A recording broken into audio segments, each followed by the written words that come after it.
Right, everybody, what we've been doing was talking about organising online parties to get people off to a fast start for sponsoring and getting the catalogues to people's warm market. So Claire and Sheila's come up with some ideas in their teams.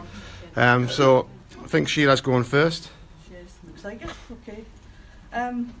Okay, we talked about making the event public so that people can share it. So it's the first time I did it. I made the mistake of creating the event in my group, and I couldn't add anybody apart from a handful of people in my group. So the next time I did it, I made a public event, and I got people to share it, and I went live, and I found when I went live, I got loads of really good orders, and it meant that people could share my video, so it got much wider reach. And we talked about posting in the event and putting a selection and putting numbers on, maybe a selection of duvets, and asking people to comment which one they liked and tempt them with a freebie. And then when they contact you, you could ask them if they want to do a party. We talked about whether men should run a party. And yeah, well, I think they should, because when I've gone live, Colin's gone live with me, and it went down quite well. Turned out to be quite a comedian. What else? Oh yeah, and maybe when you're doing a party, to put in a couple of competitions, run it for about 7 days, and to me, I would just say keep going live. Yeah. Yeah. I think that's about it. Have I missed anything? Oh, Claire will have a few things, so I think. Well, I think ours is more or less the same. I mean, we had about a 7-day lead up to the event, and posting something every day to remind people about the event, having incentives. Deborah was suggesting the spin the wheel competition, just to get people revved up and joining in with it. And then one of the other things during the event, anyone who comments during it live goes into a draw to get a small prize. Yeah. Such as a scratch card or something very tiny and small.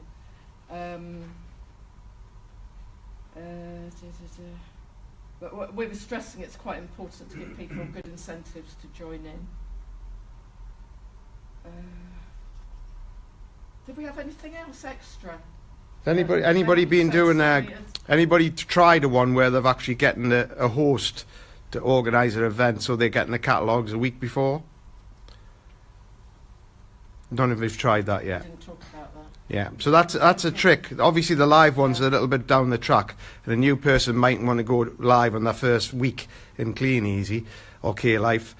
So a little bit further down the track, obviously they can do the lives, but to start off with, getting the catalogues around the warm market by inviting them to an event is getting them to see the full range, and you're going to pick up some people who are probably sick of watching the telly or being on Facebook and think, oh, there might be a way to make some money doing this. And that's tapping into the warm market. So we're all learning this, so there'll be more tips come down in the future. So if you're on here, say hi in the comments, and if you've got any tips on that, just put in there. We're going to have the speaker in a second. So give these two a round of applause. Well done. Right, so we've got a superstar who's absolutely smashing it at the minute. We've been involved for over 25 years. Nikki, who's coming up in the second, has only been involved for less than 2 years, and she's absolutely smashing it with her partner Richard. There's never been a better time with kleeneze. It's growing faster than ever. The warehouse is throwing the goods out in 48 hours. Loads of stock in there, and the future is amazing for this opportunity. So give Nikki Cawood a massive round of applause.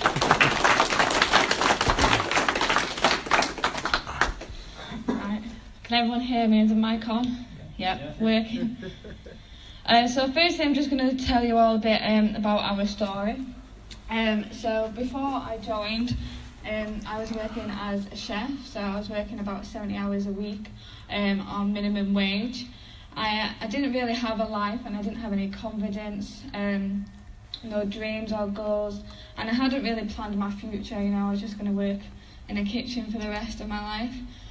So joining Kleeneze, you know, it's not only given us financial benefits, but it's given me such a different outlook on everything. You know, I have the confidence now to speak. Before I joined, I wouldn't answer the phone to Richard or my mum or anyone, but now I love getting up and speaking. So in gold, we went gold in period 2, and this was just 3 months after we joined. So the first month we joined, we made £400, and then when we went gold, it tripled to £1,200.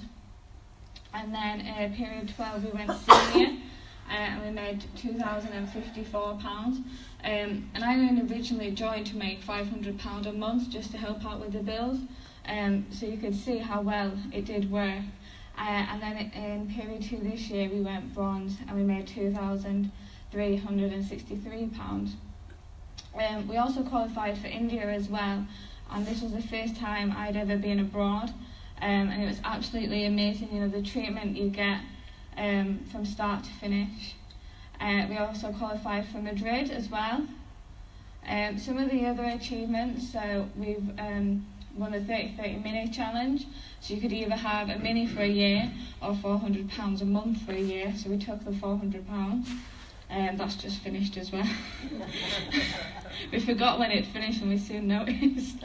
And we also got the bonus cheque of £1,500, which I think was holding gold for 10 periods out of 13. And then we've also won a few trophies, mainly for top sponsor and top PSG and things like that. We also qualified for Mexico. And if anyone hasn't heard me tell the story about this, me and Richard spent the whole time in the hotel room because we were that burnt from the first day. So we did enjoy it, but we spent most of the time lapping up the free room service. We've also qualified for Poland and Vegas as well. I think with Vegas we're not going to be going because I'm due to give birth a couple of days before we're meant to fly. So we're still qualified. But earlier on this year, it was around May time, and Richard was still taxiing at this time. But there was that many people taxiing, you know, there was getting more and more drivers, you know, who was actually paying to go to work in the end. So we decided on his birthday he was going to leave his job. And we went and bought 1,000 catalogues instead.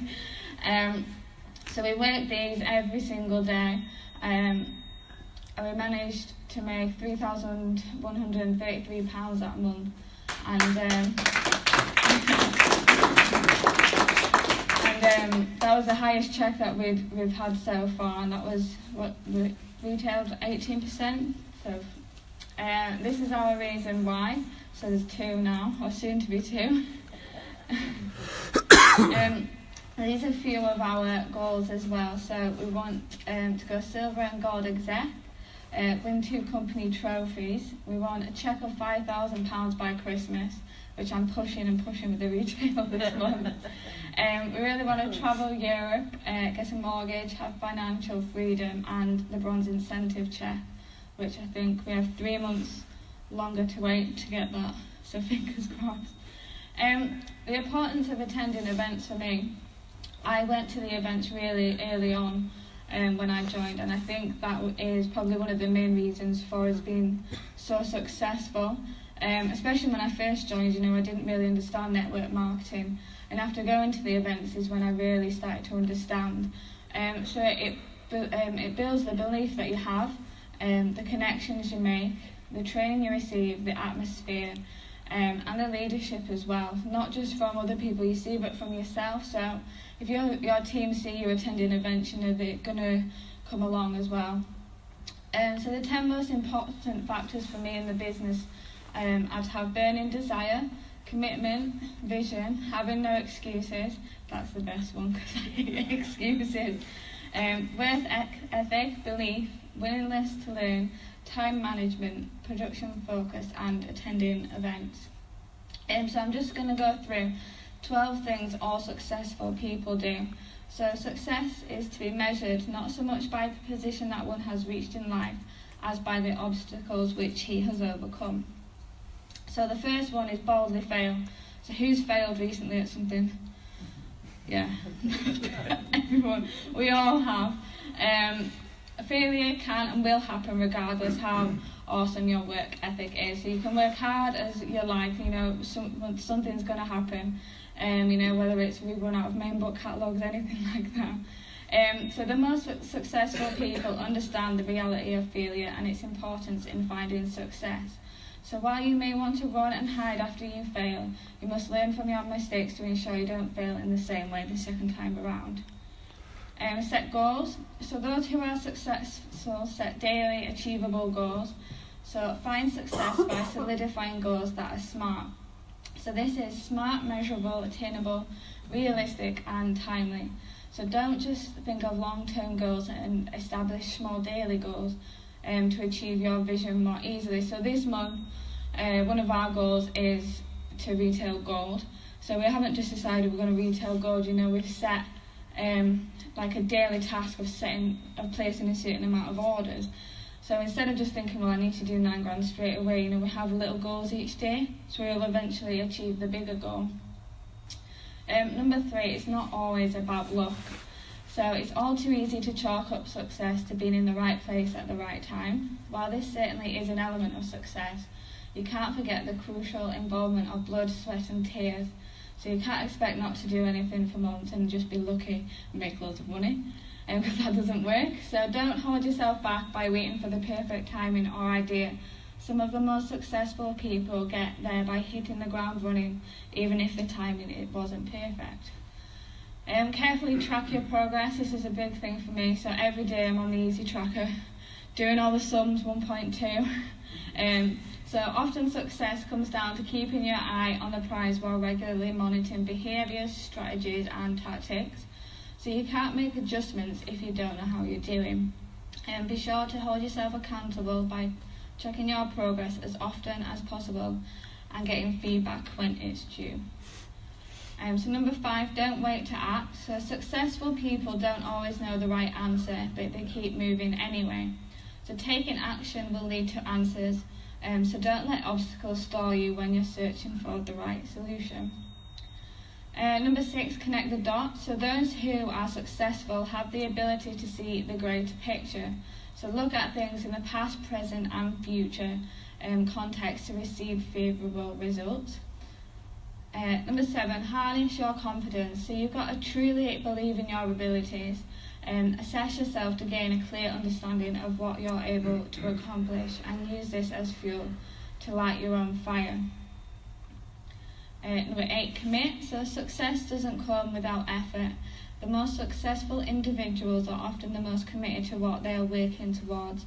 So go the extra mile every day and make no exceptions. Number 9 is be alert. So awareness breeds success, and if you're not keyed into your environment, you are sure to miss opportunities. So listen to what's been said about your company, as long as it's positive. Constantly own feedback and keep your eyes and ears on your entire industry. Number 10, persevere. So truly successful people never give up. Do they ever fail? Yes, but as times get hard, their stamina to move forward doesn't wane. Develop a willingness to work through the challenges you encounter along the way. Number 11, communicate like a pro. So those who are successful have an ease for convincing others. They don't manipulate or pressure, but logically explain the benefits. Communicating with confidence will allow you to more easily negotiate your visions. And number 12, display humility. So success doesn't have to come with an ego. In fact, many successful people don't have one. This is because they understand that while extraneous factors come into play, some failure can be chalked up to their own shortcomings. Never forget to hold yourself accountable for every aspect of your life. This is how you remain focused and humble. So make these habits second nature, and focus will certainly follow. So I'm just going to go through a bit of time management now, because I think this is one of the most important things as well. So number 1, your business hours. Exactly when are you going to work on your business? So during this time you want to devote your time strictly to activities that will move your business forward. So income producing activities. So you know, you may work, but you may have 3 or 4 hours on an evening. So you might spend, you know, half an hour doing recruitment, then some time doing your sales posts, and then working with your team. But it's all about what is going to move your business forward and making sure, you know, you're doing a bit of everything. Number 2, personal development. So you'll want to devote a minimum of 15 minutes per day. Personal development, whether it is improving your business skills through reading, blogs, webinars, purchase trainings you can get. Your personal development over time will make a huge difference in your business success. So when you work on it in small chunks of time, you will see that it all adds up over a week, a month and a year. Number 3, your downtime. So this is highly important as well. Super busy people tend to put their own needs on the back burner, or they will go extreme and waste a lot of time. So it's instrumental that you schedule downtime for yourself. When you plan your time for rest and relaxation, you can work really hard to get to that downtime, and you'll look forward to it, enjoy it more. Number 4, your family time as well. So your family time is highly important, and it's one of the most important things I think that you have in your life. You want to make sure to schedule time to spend with your family, as well as making time to make memories with your family. And just neglecting your family is not going to help you very much in your business, and having them supporting you through your business. So you're growing a business, you know, to create a better life for them. So make sure that they understand you'll be spending more time with them. You also want to let them know that when you have the business time scheduled, that you cannot be disturbed during that time. Bedtime, the best part of the day. You really need to schedule a time for bed. So going to bed at random times destroys your ability to get proper rest. You should be trying to have, you know, 6 to 8 hours per day if you can. But it's highly important, however, that you do get the proper amount of sleep so that you can be, you know, at the best to work your business. The real truth of the matter is, if you never want to change your situation, then keep doing what you are currently doing, and things will never change. But unfortunately, that is the honest truth, and you must learn to manage your time. In this industry, we do not get paid for studying, straightening our desk, organising our office or cleaning our house. We get paid for either retailing or recruiting. So this is where, you know, we need to spend the majority of our business hours. The income producing activities is what is going to change our lives and our bank accounts, and it's going to get us to where we want to go. I just want to finish on this quote as well. So the past is your lesson, the present is your engine, and the future is your motivation. Well done. Give a massive round of applause. Fantastic.